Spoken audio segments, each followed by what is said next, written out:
Setiap tahun peternakan burung puyuh di China membesarkan sekitar 500 juta burung puyuh, dengan perkiraan produksi telur burung puyuh melebihi 50 miliar, telur ini menyumbang sekitar 60% dari total produksi telur burung puyuh dunia.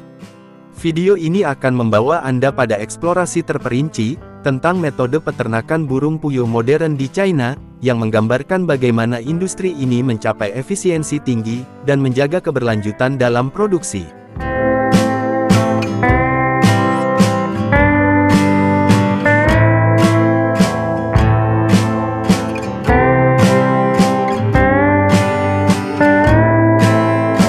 Sejak mereka lahir, burung puyuh betina siap bertelur sepanjang hidup mereka. Setelah diletakkan, telur puyuh menggelinding perlahan ke sabuk konveyor. Sabuk konveyor ini dirancang untuk bergerak terus-menerus, memastikan bahwa telur tidak pecah atau rusak selama transportasi.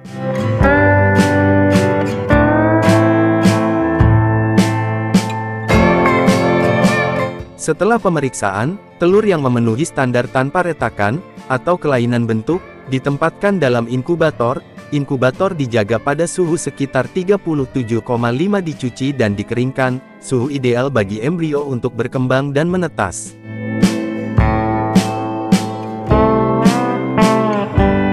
Setelah sekitar 17-18 hari inkubasi, burung puyuh yang baru menetas disortir berdasarkan jenis kelamin, melalui pemeriksaan ventilasi, dan kemudian ditempatkan ke kandang pemeliharaan terpisah.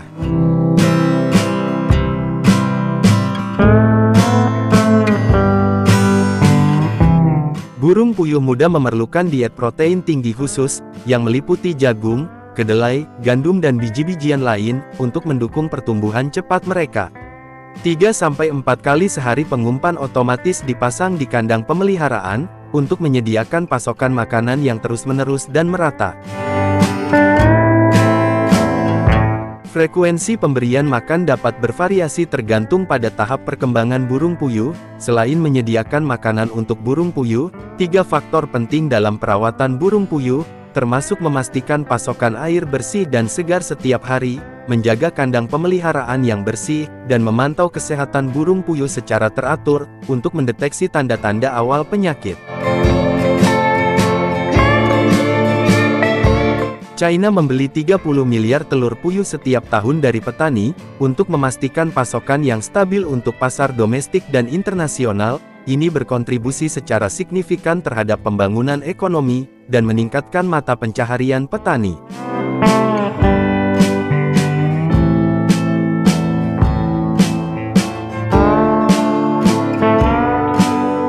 Di pabrik pengolahan, telur puyuh melewati tahap pembersihan, di mana kulit luar dicuci untuk menghilangkan kotoran, bakteri, dan kotoran lainnya. Meskipun banyak proses telah diotomatisasi, pemilihan telur masih memerlukan campur tangan manusia, untuk membuang yang tidak memenuhi standar. Ini memastikan bahwa hanya telur berkualitas tinggi yang dikemas.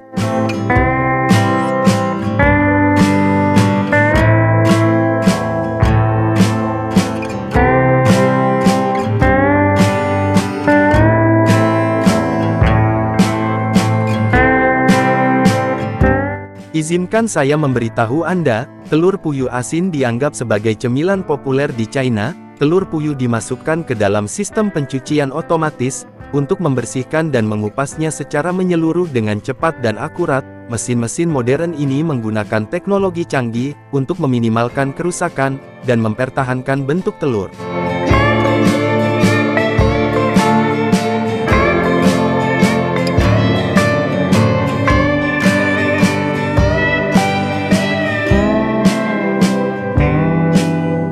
Setelah dikupas, telur puyuh ditempatkan dalam tangki marinasi selama beberapa hari, dan kemudian dimasukkan ke dalam mesin pengering, untuk menghilangkan kelembaban. Setelah pengeringan, telur puyuh asin dipindahkan ke area pengemasan otomatis.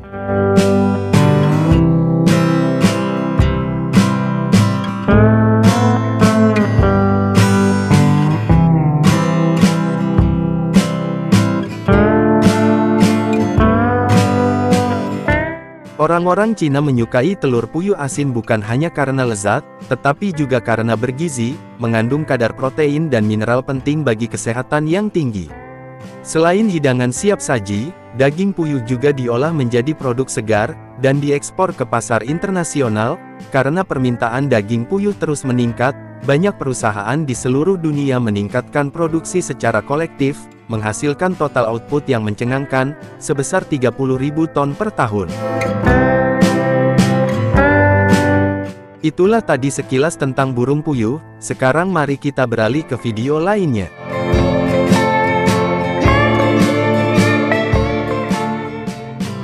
Pernahkah Anda bertanya-tanya dari mana sebenarnya asal coklat batangan favorit Anda? Bukan pabrik, bukan toko, semuanya dimulai di bawah rindangnya pepohonan kakao tropis. Hari ini, mari kita melakukan perjalanan untuk menemukan langkah pertama menanam pohon kakao.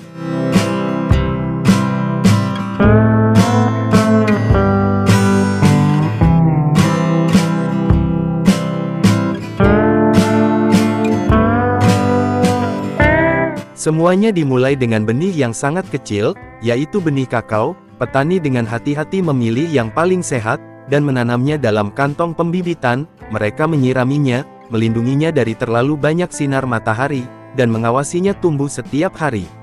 Setelah beberapa bulan, pohon kakao sudah setinggi lutut, siap menghadapi dunia yang sesungguhnya. Pohon kakao tidak menyukai terlalu banyak sinar matahari. Mereka pemalu seperti anak kecil yang bersembunyi di belakang ibunya, jadi petani menanamnya di bawah pohon peneduh, seperti pisang atau palem. Ia menjaga tanah tetap lembab, udara tetap sejuk, dan bahkan memberi buah tambahan ke sel.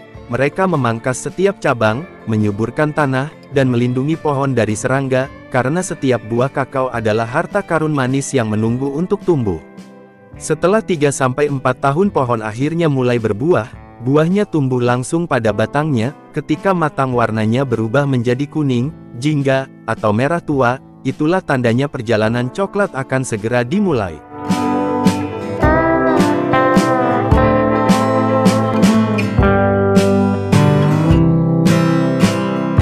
Buah kakao tidak tumbuh seperti apel atau jeruk. Mereka tumbuh langsung dari batang dan cabang, dan masing-masing sedikit. Saat warnanya berubah menjadi kuning cerah atau merah tua, itulah saatnya dipetik.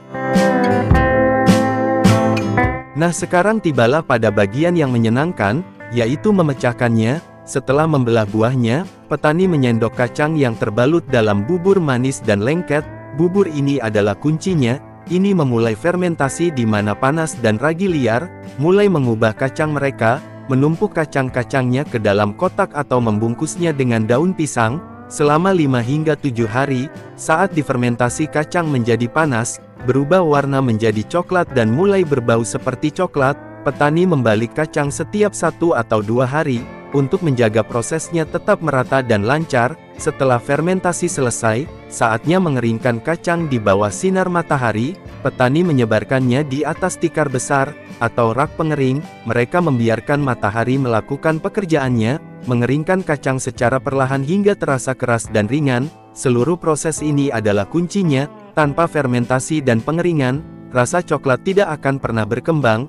Ini adalah resep alam, dan para petani adalah koki yang cermat yang mengarahkannya.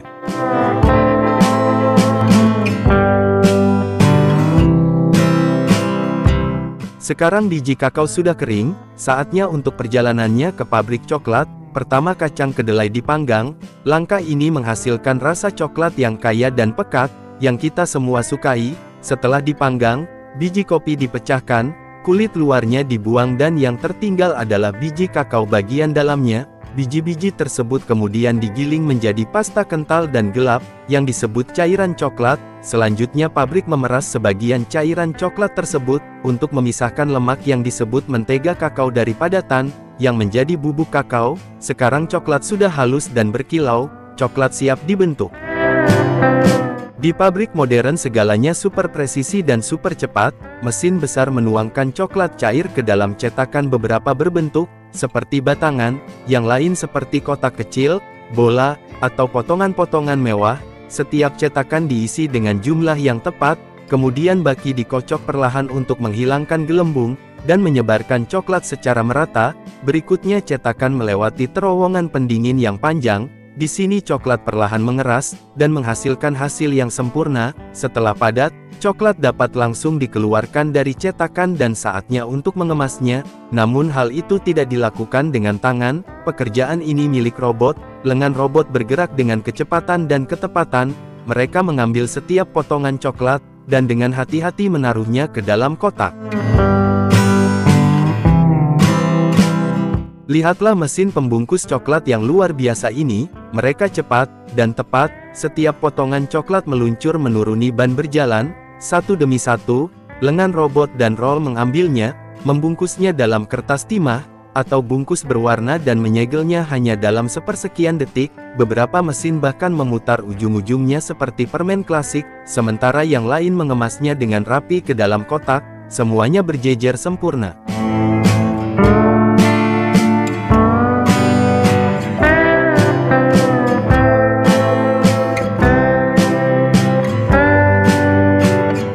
Sekarang mari kita lanjut pembahasan lainnya. Tahukah kalian, bahwa setiap tahun jutaan buaya dibesarkan di peternakan di seluruh dunia, bukan hanya karena dagingnya, tetapi juga karena kulitnya yang sangat berharga, dan menghasilkan pendapatan hampir 10 miliar dolar per tahun. Namun di balik kemewahan kulit, dan hidangan eksotis tersebut, terdapat kenyataan yang gelap dan berbahaya. Kali ini saya akan menunjukkan kepada kalian, mengapa peternakan buaya merupakan salah satu industri paling beresiko, dan paling kontroversial, dan mari kita cari tahu, apa saja yang dibutuhkan untuk memproduksi produk buaya. Buaya air asin dapat memiliki berat lebih dari 1000 kg, dan dapat hidup lebih dari 70 tahun. Raksasa bersisik ini sangat cepat di air, melaju hingga 18 mil per jam. Mereka juga predator puncak dengan gigitan yang menghasilkan kekuatan dahsyat, sebesar 5.000 pon per inci persegi, cukup kuat untuk menghancurkan cangkang kura-kura seperti keripik singkong. Hewan ini memakan hampir apa saja, dan dapat bertahan hidup berbulan-bulan tanpa makanan, dan menghabiskan sebagian besar waktunya tanpa bergerak. Namun berhati-hatilah, tidak semuanya malas untuk bergerak. Buaya diperkirakan membunuh sekitar 1000 manusia setiap tahunnya, jadi mungkin jangan mencoba untuk memelihara yang liar. Namun disinilah hal mengejutkan, di beberapa bagian dunia, buaya benar-benar dilatih untuk tampil di sirkus, dan pertunjukan menakjubkan benar-benar aman. Katakan saja itu adalah pekerjaan yang membutuhkan mental baja. Sebelum kita lanjut, Mimin ada pertanyaan buat kalian semua. Apakah ada di antara kalian yang berminat melamar pekerjaan menjadi pawang buaya di sirkus?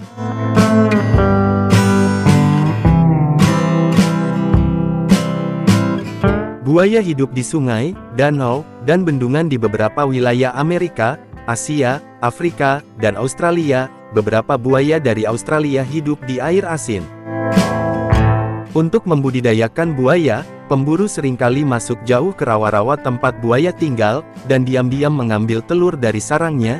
Ini seperti perburuan telur paling beresiko di dunia, karena induknya dapat berbobot setengah ton, dan memiliki 60 alasan kuat untuk tidak mengganggunya.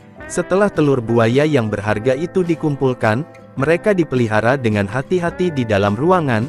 Ketika mereka cukup kuat dan siap untuk meregangkan kaki bersisik itu, mereka dilepaskan ke tempat yang lebih besar dan lebih alami. Peternakan buaya sangat populer di tempat-tempat seperti Australia, Thailand, China, dan beberapa wilayah Afrika, yang menjadikannya sebagai bisnis sekaligus objek wisata. Salah satu bentuk yang paling umum adalah kolam tanah buatan yang luas.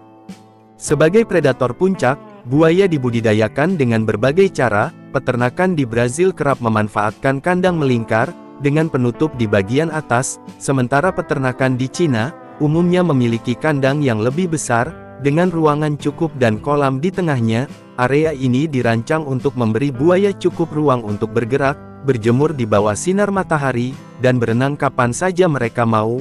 Beton memudahkan pembersihan dan pengendalian kebersihan, sementara kolam membuat semuanya terasa alami. Setiap peternakan memiliki lusinan kandang seperti ini. Tempat buaya dipisahkan berdasarkan usia, berat, dan ukurannya.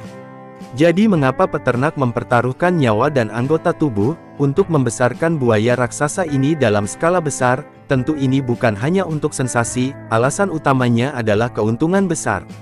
Buaya adalah bisnis besar, kulit mewah mereka digunakan untuk membuat tas, sepatu, dan ikat pinggang mewah, yang dapat dijual hingga ribuan dolar, dan jangan lupakan dagingnya yang dianggap sebagai makanan lezat di banyak tempat. Makanan buaya budidaya terdiri dari daging babi, daging sapi, ayam, dan ikan hidup. Untuk membantu buaya mudah beradaptasi, makanan mereka sering digiling atau dipotong menjadi potongan-potongan yang lebih kecil. Setelah mereka sedikit lebih besar, buaya diberi makan makanan yang lebih besar seperti kepala ayam, atau potongan ayam mentah. 2 ekor buaya yang menetas pada waktu yang sama, dapat memiliki berat dan ukuran yang berbeda, meskipun diberi makanan dalam jumlah yang sama. Itulah mengapa penting untuk membangun pola makan yang berbeda pada setiap tahap usia. Makanannya akan segera berubah menjadi ikan besar, dan ayam utuh, karena buaya kini telah berevolusi menjadi monster dengan perut raksasa. Mereka akan selalu lapar saat mencium bau amis, jadi bersikap sabar dan bersikap perlahan saat waktu makan, adalah hal yang tidak mungkin dilakukan. Untuk memastikan lingkungan perkembangbiakan yang optimal bagi pembudidaya buaya, sebarkan lapisan pasir tebal di area bersarang, sehingga buaya betina memiliki tempat untuk bertelur. Para peternak kemudian pergi, dan mengumpulkan telur-telur yang telah dikubur induk buaya di bawah pasir. Pengambilan telur biasanya dilakukan pada malam hari, atau saat induk buaya sedang sibuk di tempat lain jauh dari sarang. Segera setelah dipanen, telur akan dicuci dengan lembut, dan ditutup dengan lapisan pasir bersih dalam kotak busa besar, atau baki plastik, untuk menciptakan lingkungan bagi telur untuk terus berkembang. Mereka kemudian disimpan pada suhu antara 29 derajat Celcius, hingga 34 derajat Celcius dengan kelembaban yang terkendali. Untuk mengoptimalkan tingkat penetasan sejak masa inkubasi hingga penetasan, dibutuhkan sekitar 65 hingga 90 hari. Hal yang paling menegangkan adalah menangkap buaya. Jelas bukan pekerjaan satu orang, dibutuhkan seluruh tim, banyak koordinasi, dan tetap saja tali-tali itu dapat menghabiskan banyak waktu dan tenaga. Itulah sebabnya di banyak peternakan buaya, orang beralih ke metode yang lebih efisien, menggunakan denyut listrik yang terkendali. Usia ideal untuk memanen buaya budidaya adalah antara 2 hingga 2,5 tahun. Untuk mengutamakan keselamatan peternak dan meningkatkan kecepatan panen, peternakan di Cina umumnya menggunakan batang listrik untuk menyetrum buaya. Beberapa peternakan akan membeli buaya muda untuk dibiakan, guna memperluas peternakan. Selain itu buaya dewasa dikirim ke fasilitas pemrosesan profesional, proses pengulitan dan pemrosesan.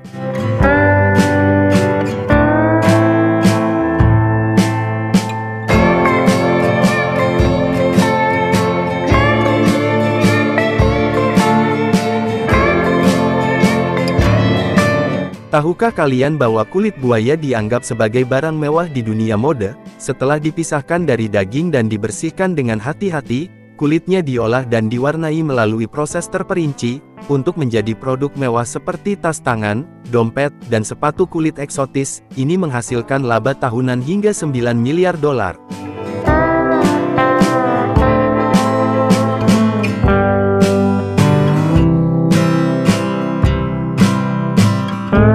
Mengolah daging buaya di pabrik bukanlah pekerjaan mudah. Daging dibagi menjadi beberapa bagian, seperti ekor, punggung, dan kaki. Semuanya terkenal empuk, rendah lemak, dan kaya nutrisi. Beberapa pabrik bahkan mengubah daging buaya menjadi sosis. Setelah daging dipisahkan dari kulit, dan dibersihkan secara menyeluruh, daging tersebut dikemas dalam vakum agar tetap segar. Setiap paket ditimbang dengan hati-hati, dan diberi label dengan semua informasi yang diperlukan, hingga siap didistribusikan ke pasar, dan restoran tempat ia disajikan sebagai makanan lezat yang unik dan eksotis. Nah, bagaimana menurut kalian tentang peternakan buaya ini? Apakah ada di antara kalian yang berminat untuk membudidayakan buaya? Dan bagi kalian yang sudah mencicipi daging buaya, beritahu kami seperti apa rasanya. Dan sekarang mari kita lanjut.